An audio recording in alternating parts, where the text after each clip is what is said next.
Pengolahan bahan pangan setengah jadi dari serealia, kacang-kacangan, dan umbi menjadi makanan khas wilayah setempat.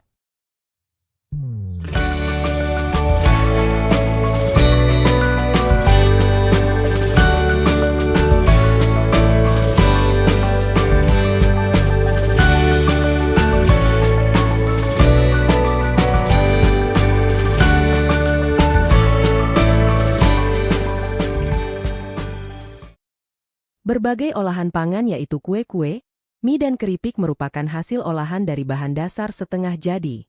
Kreativitas penduduk Indonesia dalam mengolah berbagai olahan bahan pangan setengah jadi dari serealia dan umbi patut kita syukuri sebagai anugerah dari Tuhan. Kemampuan berkreasi yang kita miliki dapat membantu dalam mencari nafkah untuk mencukupi kebutuhan ekonomi keluarga. Indonesia dikenal sebagai salah satu pusat jajanan dunia dengan berbagai macam bentuk, rasa, dan teknik pengolahan serta memiliki keunikan karakteristik olahan masing-masing. Hal ini tentu perlu dipertahankan dan makin ditingkatkan kreativitas dalam mengolah hasil pangan, baik dari bahan dasar setengah jadi maupun bahan bakunya sendiri. Salah satu sektor yang sangat penting dikembangkan untuk mendukung pembangunan pertanian adalah industri pengolahan hasil pertanian, industri makanan. Pengembangan industri makanan diharapkan akan mampu memberikan nilai tambah terhadap produk pertanian, membuka kesempatan kerja, sumber devisa sekaligus menyediakan produk pangan yang makin beragam. Pengolahan makanan dengan memperhatikan gizi dan awet berhubungan erat dengan pemenuhan gizi masyarakat. Permintaan produk olahan industri makanan menunjukkan kecenderungan makin meningkat, baik pasar domestik maupun internasional. Hal ini bukan saja disebabkan oleh meningkatnya jumlah penduduk dunia secara kuantitatif, juga secara kualitatif kesejahteraan penduduk tersebut semakin baik yang menyebabkan makin meningkatnya kebutuhan akan pangan yang bergizi dan beragam. Sejalan dengan hal tersebut, pengembangan teknologi pengolahan pertanian terutama industri makanan sangat dibutuhkan. Ketersediaan sumber daya alam, sumber daya manusia, besarnya hasil pertanian yang dimiliki serta pasar terbuka akan memberikan daya tarik tersendiri bagi pelaku pada industri pengolahan hasil pertanian. Pada pembelajaran kali ini kamu akan mempelajari pengolahan bahan pangan setengah jadi dari serealia dan umbi menjadi makanan khas daerah setempat. Untuk itu, perlu kiranya diulas kembali pengetahuan semester 1. Seperti apa yang dimaksud dengan pengolahan bahan pangan, apa itu serealia, umbi, dan olahan pangan setengah jadi sebagai berikut. Pengolahan bahan pangan adalah suatu kegiatan mengubah bahan mentah menjadi bahan makanan siap dikonsumsi, atau menjadi bahan setengah jadi dengan tujuan untuk meningkatkan kualitas dan memperpanjang masa simpan bahan pangan. Serealia adalah jenis tumbuhan golongan tanaman padi, padian, rumput-rumputan, Gramineae, yang dibudidayakan untuk menghasilkan bulir-bulir berisi biji-bijian sebagai sumber karbohidrat pati. Umbi adalah organ tumbuhan yang mengalami perubahan ukuran dan bentuk, pembengkakan, sebagai akibat perubahan fungsinya. Organ yang membentuk umbi terutama batang, akar, atau modifikasinya. Olahan bahan pangan setengah jadi sering disebut juga sebagai produk pangan primer, adalah mengolah bahan baku pangan dengan proses pengawetan, baik pengawetan secara kimia, fisika ataupun mikrobiologi, menjadi aneka ragam olahan pangan setengah jadi, yang selanjutnya digunakan sebagai bahan baku pangan. Bahan pangan setengah jadi memiliki nilai ekonomi lebih tinggi, karena dapat memiliki umur simpan yang lebih panjang dan dapat diolah secara cepat sesuai kebutuhan. Dengan demikian, dapat disimpulkan bahwa pengertian dari pengolahan bahan pangan setengah jadi dari serealia dan umbi menjadi makanan khas daerah setempat adalah mengolah produk pangan primer, baik yang diproduksi oleh rumah tangga, industri kecil, ataupun industri pengolahan pangan dengan teknologi tinggi menjadi makanan dengan karakteristik budaya setempat. B. Jenis. Menurut teori kebutuhan Maslow, pangan merupakan salah satu kebutuhan dasar manusia, basic needs. Oleh karenanya, pemenuhan terhadap pangan menjadi hal mutlak jika manusia ingin tetap bisa menjaga keberlangsungan hidupnya. Setelah kebutuhan dasar terpenuhi, manusia baru akan bisa memikirkan untuk mencapai kebutuhan lainnya. Kebutuhan bersosialisasi, social needs, percaya diri, self-esteem, dan aktualisasi diri, self-actualization, merupakan 3 teratas kebutuhan manusia.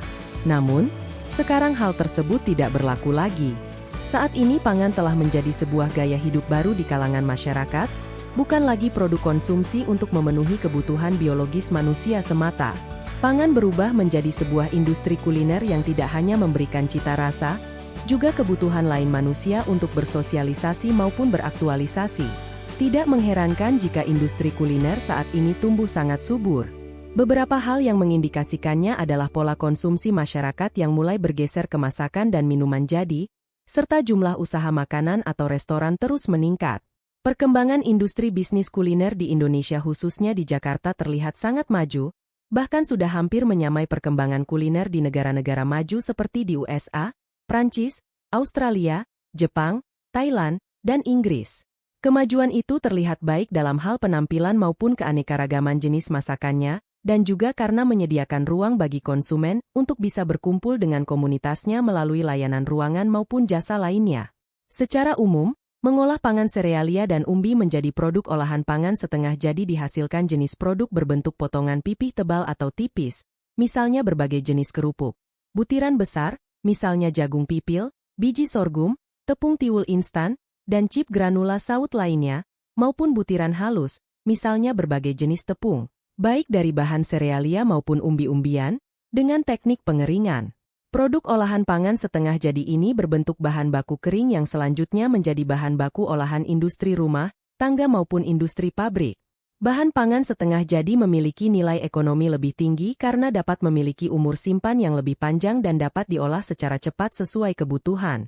Berikut ini akan diuraikan jenis makanan khas Indonesia yang dihasilkan dari penggunaan bahan baku olahan bahan pangan setengah jadi dari serealia dan umbi dengan bentuk potongan pipih tebal atau tipis, butiran besar, dan butiran halus.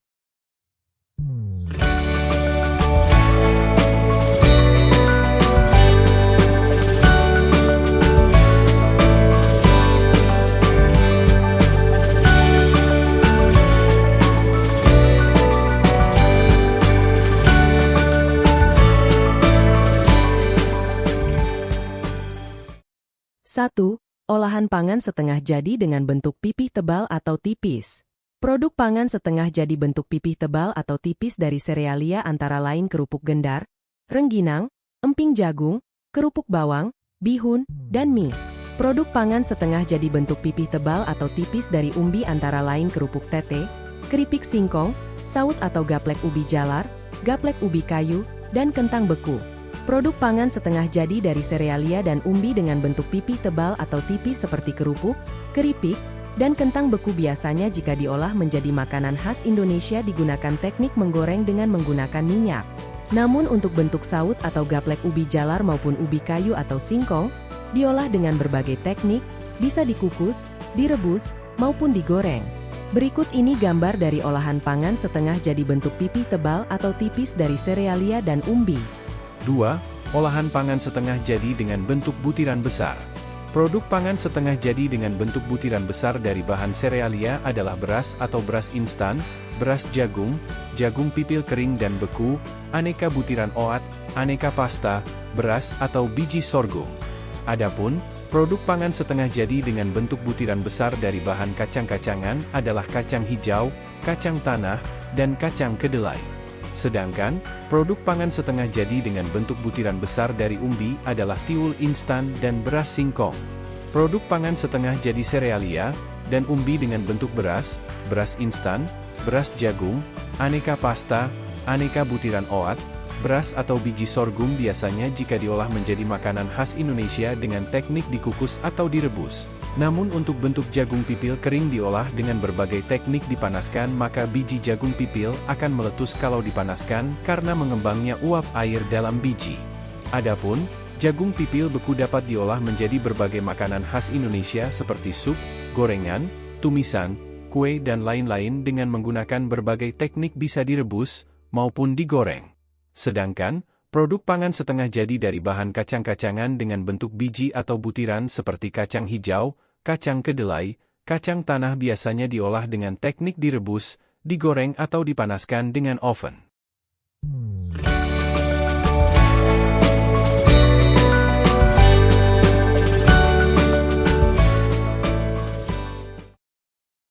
Tiga, olahan pangan setengah jadi dengan bentuk butiran halus. Produk pangan setengah jadi dengan bentuk butiran halus dari serealia yaitu tepung beras, tepung jagung maizena, tepung terigu, dan tepung sorghum. Sedangkan, produk pangan setengah jadi dengan bentuk butiran halus dari umbi yaitu tepung ubi jalar, tepung tapioka, tepung talas, dan tepung kentang. Produk pangan setengah jadi serealia, kacang-kacangan, dan umbi dengan aneka ragam jenis tepung biasanya jika diolah menjadi makanan khas Indonesia dapat dengan aneka ragam teknik. Adapun, aneka ragam tepung dari bahan serealia, kacang-kacangan, dan umbi dapat diolah menjadi berbagai produk makanan khas Indonesia seperti jenang, Jawa, aneka ragam kue, seperti kue ade singkong, meredu, bolu, lepet, Jawa, donat, Jakarta, brownies, Bandung, dan lain-lain, bakpia, Jawa, es krim, mie, roti, maupun keripik. Berikut ini gambar dari olahan pangan setengah jadi serealia, kacang-kacangan, dan umbi dengan bentuk butiran halus. Makanan dibutuhkan manusia untuk kelangsungan hidupnya. Makanan yang masuk ke dalam tubuh selain untuk menjaga kesehatan, digunakan untuk proses pertumbuhan, mengganti sel-sel yang rusak, dan persediaan energi, agar proses-proses biokimiawi dalam tubuh tetap berjalan sebagaimana mestinya. Hal ini menunjukkan bahwa manusia memerlukan zat gizi dari makanan dalam jumlah tertentu untuk kelangsungan hidupnya. Kata gizi berasal dari bahasa Arab, ghiza, yang artinya makanan. Oleh karena itu, kita harus dapat membedakan pengertian antara bahan makanan dan zat makanan, atau zat gizi atau nutrisi. Zat makanan adalah satuan nutrisi yang menyusun bahan makanan tersebut. Bahan makanan disebut juga komoditas pangan dalam perdagangan, yaitu bahan-bahan makanan yang dibeli, dimasak, dan disusun menjadi hidangan. Makanan yang baik dan bergizi menjadi dasar utama bagi kesehatan. Cukup tidaknya nilai gizi makanan yang dikonsumsi secara kuantitatif dapat diperkirakan dari nilai energi atau kalori yang dikandungnya. Kalori adalah satuan unit yang digunakan untuk mengukur nilai energi yang diperoleh tubuh ketika mengonsumsi makanan atau minuman. Ada 6 macam zat gizi yang diperlukan manusia untuk memenuhi kebutuhan tubuh supaya dapat tumbuh dengan baik dan sehat, yaitu karbohidrat, protein, lemak, vitamin, mineral, dan air. Zat-zat gizi yang dianjurkan menjadi dasar pola makan gizi seimbang. Berdasarkan kegunaannya bagi tubuh, zat gizi dapat dikelompokkan menjadi 3 kelompok sebagai berikut. A. Kelompok zat gizi penghasil tenaga, karbohidrat. Bahan makanan yang mengandung karbohidrat antara lain dapat diperoleh dari beras, jagung, gandum, roti, mie, makaroni, bihun, kentang, singkong, ubi, talas, umbi-umbian, tepung-tepungan, gula, dan minyak. B. Kelompok zat gizi pembangun sel, protein. Protein dapat diperoleh dari daging, ayam, kelinci, telur, ikan, udang, susu, serta kacang-kacangan dan hasil olahannya seperti tahu dan tempe. C. Kelompok zat gizi pengatur dalam jumlah yang sesuai dengan kebutuhan tubuh. Zat pengatur banyak terdapat dalam sayur-sayuran yang berwarna kuning, jingga, dan merah, serta buah-buahan. C. Teknik pengolahan.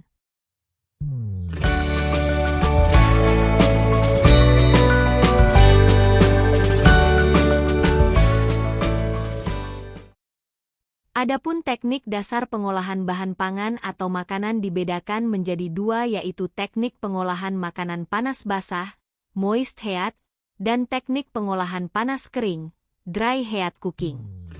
1. Teknik pengolahan makanan panas basah, moist heat.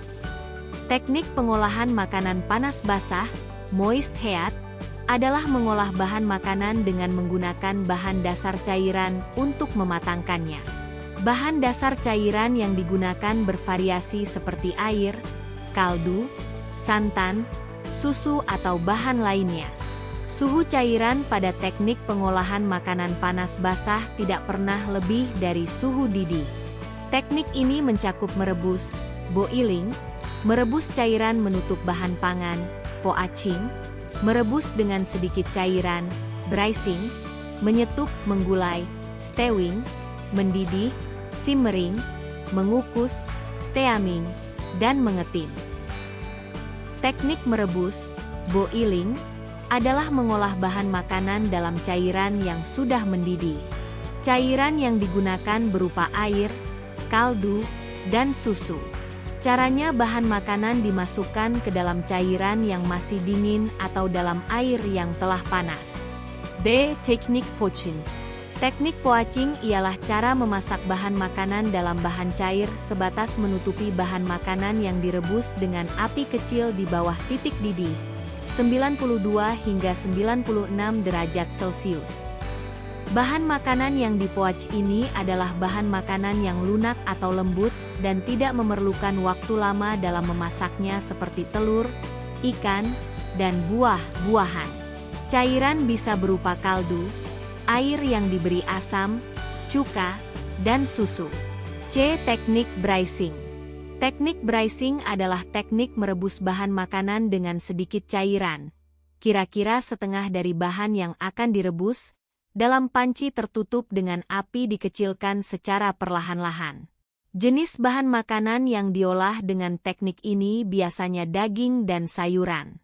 Efek dari braising ini sama dengan menyetup, yaitu untuk menghasilkan daging yang lebih lunak dan aroma yang keluar menyatu dengan cairannya. D. Teknik stewing.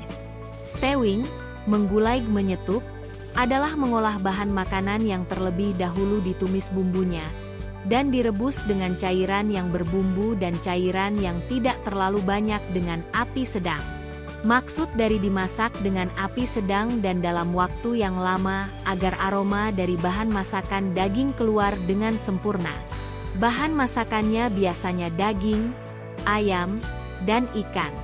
Pengolahan dengan teknik ini harus sering diaduk secara hati-hati agar tidak mudah hancur. Pada proses stewing, cairan yang dipakai yaitu air, susu, santan, dan kaldu. Contoh makanan yang menggunakan teknik ini antara lain, opor ayam, gulai kambing, dan gulai ikan. Teknik mengukus, steaming, adalah memasak bahan makanan dengan uap air mendidih. Sebelum mengukus bahan makanan, alat pengukus yang sudah berisi air harus dipanaskan terlebih dahulu hingga mendidih dan mengeluarkan uap, kemudian masukkan bahan makanan pada steamer atau pengukus. Uap air panas akan mengalir ke sekeliling bahan makanan yang sedang dikukus. Efek dari teknik ini ialah menjadikan makanan lebih lunak dan lembut. Nilai gizi bahan makanan tidak banyak yang hilang karena tidak bersentuhan langsung dengan air.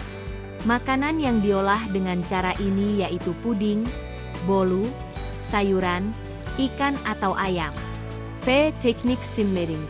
Teknik simmering ini adalah teknik memasak bahan makanan dengan saus atau bahan cair lainnya yang dididihkan dahulu baru api dikecilkan di bawah titik didih dan direbus lama, di mana di permukaannya muncul gelembung-gelembung kecil.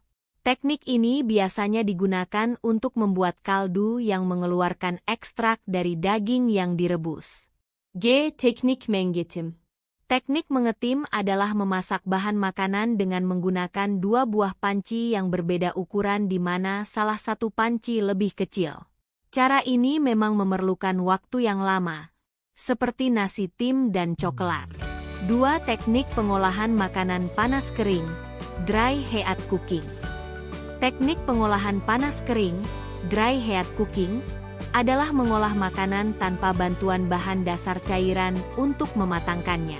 Teknik ini sama sekali tidak menggunakan air dalam proses pematangannya, tetapi menggunakan minyak zaitun, minyak canola, sehingga suhunya bisa mencapai 180 derajat Celcius. Teknik ini meliputi menggoreng dengan minyak banyak, deep frying, menggoreng dengan minyak sedikit, shallow frying, menumis, sauteing, memanggang, baking, membakar, grilling, dan roasting. A. Menggoreng dengan minyak banyak, deep frying. Pengertian dari deep frying adalah memasak bahan makanan dengan menggunakan minyak atau lemak yang banyak hingga bahan makanan benar-benar terendam sehingga memperoleh hasil yang kering, crispy.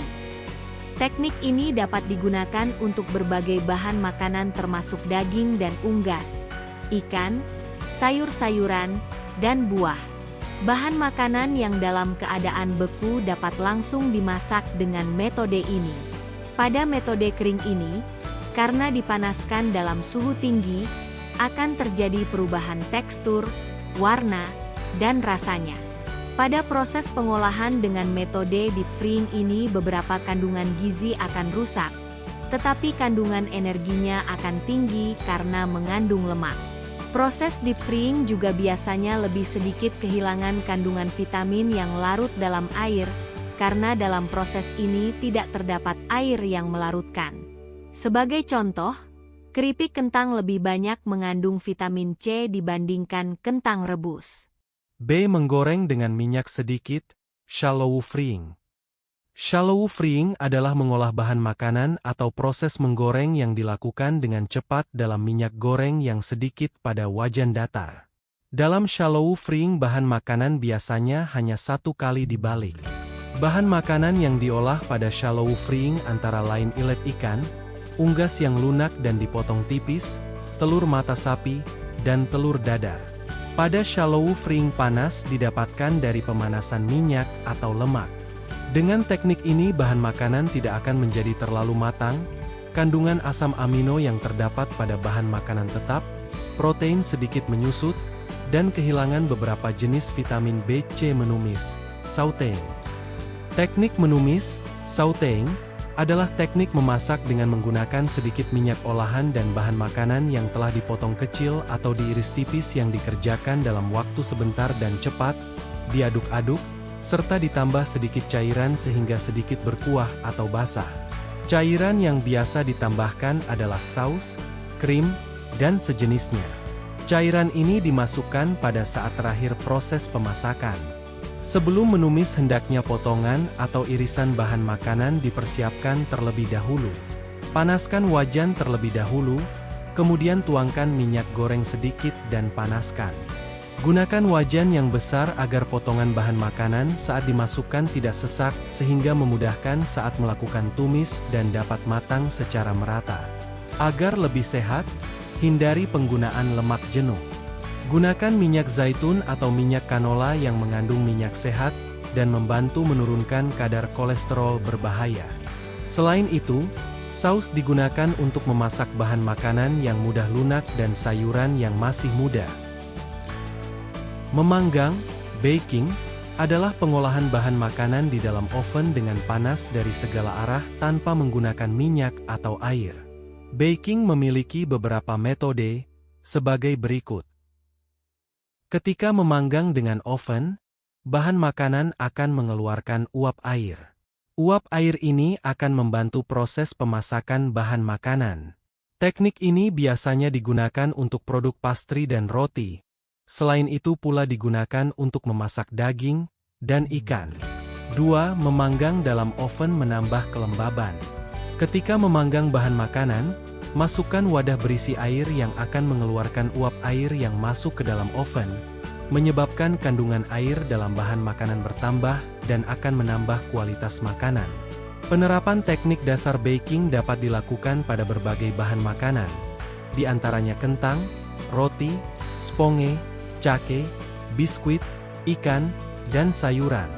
3. Memanggang dalam oven dengan menggunakan 2 wadah. Wadah pertama berisi bahan makanan, dan wadah kedua diberi air. Wadah pertama dimasukkan ke dalam wadah kedua sehingga panas yang sampai ke bahan makanan lebih lambat. Dengan demikian, tidak akan mengakibatkan panas yang berlebih dan dapat mengurangi kemungkinan makanan terlalu matang. Grilling adalah teknik mengolah makanan di atas lempengan besi panas, griddle, atau di atas pandadar, telon, yang diletakkan di atas perapian langsung. Suhu yang dibutuhkan untuk grill sekitar 292 derajat Celcius. Grill juga dapat dilakukan di atas bara langsung dengan jeruji panggang atau alat bantu lainnya. Dalam teknik ini, perlu diberikan sedikit minyak baik pada makanan yang akan diolah maupun pada alat yang digunakan. Jeruji ini berfungsi sebagai penahan bahan makanan yang sedang dimasak atau dipanggang. Selain itu, fungsi lainnya juga untuk membuat bagian yang matang dan gosong berbentuk jeruji pula. Kegosongan inilah yang menjadi ciri khas dan yang menunjukkan bahwa makanan tersebut adalah di-grill lab. Beberapa teknik di atas hanya sebagian cara dalam pengolahan makanan panas kering.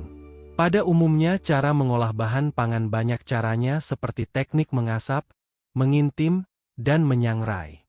Perbedaan-perbedaan teknik atau cara metode pengolahan pangan yang ada di Nusantara maupun seluruh dunia mencerminkan faktor-faktor sosial, ekonomi, agama, agrikultur, dan estetika yang memengaruhinya.